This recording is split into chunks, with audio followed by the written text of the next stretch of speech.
And welcome back, rugby fans, to Rugby411. As always, I'm your host. My name is Joshua Shibata, and this is our Week 10 preview of the MLR 2023 season and our pick'ems. It's the first week of the second half of the season, and we have an exciting slate of games. All 12 teams are playing. We have 3 games on Saturday, 3 games on Sunday, so a full weekend of MLR action. Again, you can watch all the games live and on demand on the Rugby Network, a great app to get absolutely free. You can watch all the games this week, and you can also watch all the games throughout this entire 2023 season, as well as so much other things. They have documentaries, they have the college rugby championships are going on right now. You can watch those games. You have international rugby games, you have high school games.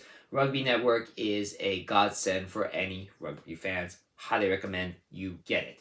Now, let's go over the slate. Again, some exciting games starting off on Saturday, April 22nd. All these kickoff times are Pacific Standard Time. 2 games at noon. One, we have Rugby ATL going over to Veterans Memorial Stadium to take on the New England Free Jacks. Of course, New England just dominated Toronto, setting a Major League Rugby record, 80-5. I believe they will do just as well against Atlanta. Probably not as dominant, but I feel they will have more than enough to take on ATL. And of course, it's at home, so home pitch advantage to them. Then we have a West versus East clash as the Utah Warriors, hottest team right now in Major League Rugby, going over to Segra Field to take on Old Glory DC. Now, as much as I do like Old Glory, I still feel they are one of the top teams of the Eastern Conference. Utah has really been on fire. They are on a 4-game win streak. They've won 6 of their last 7 games. They are a much, much better team this year than they were last season.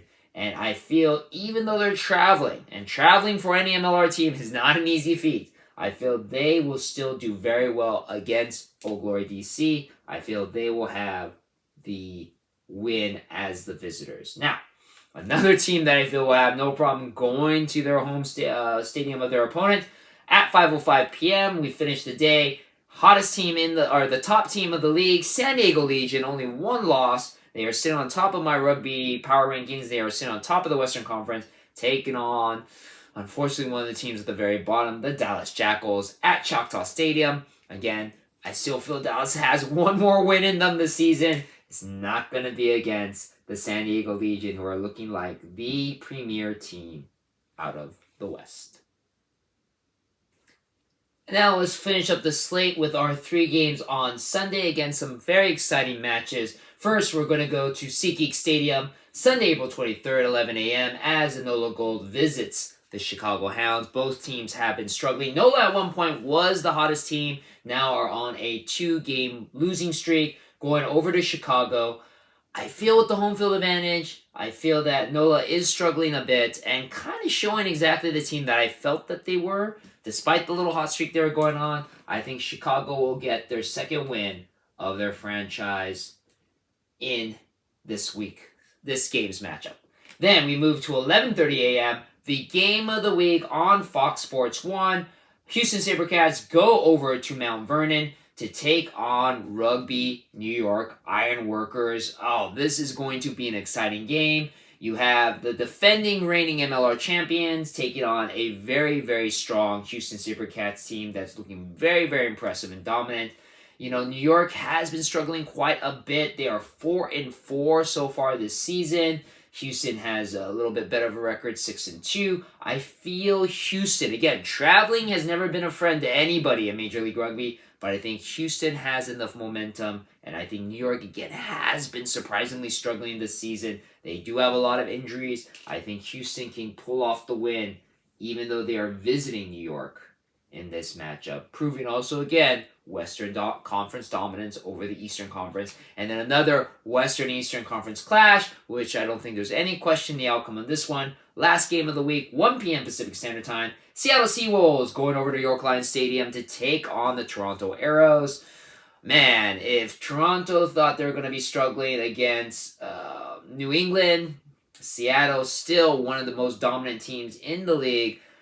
They're going to have to bounce back from their loss to Utah. I feel this is a great fix-me game in their game against Toronto.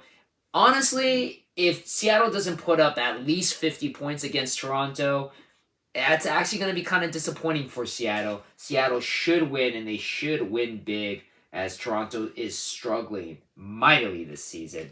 But I feel, again, this kind of shows, in my opinion, the Western Conference being a little bit more higher class than their Eastern rivals. But again, I could be wrong. We'll find out. I haven't been the best with my pick'ems so far. Hopefully this week I'll bounce back. So, those are my pick'ems. Let me know what you think. Let me know if I'm crazy to think that Houston might be able to pull off the win over New York, but I think they will. And if Chicago will fend off against NOLA at SeatGeek Stadium.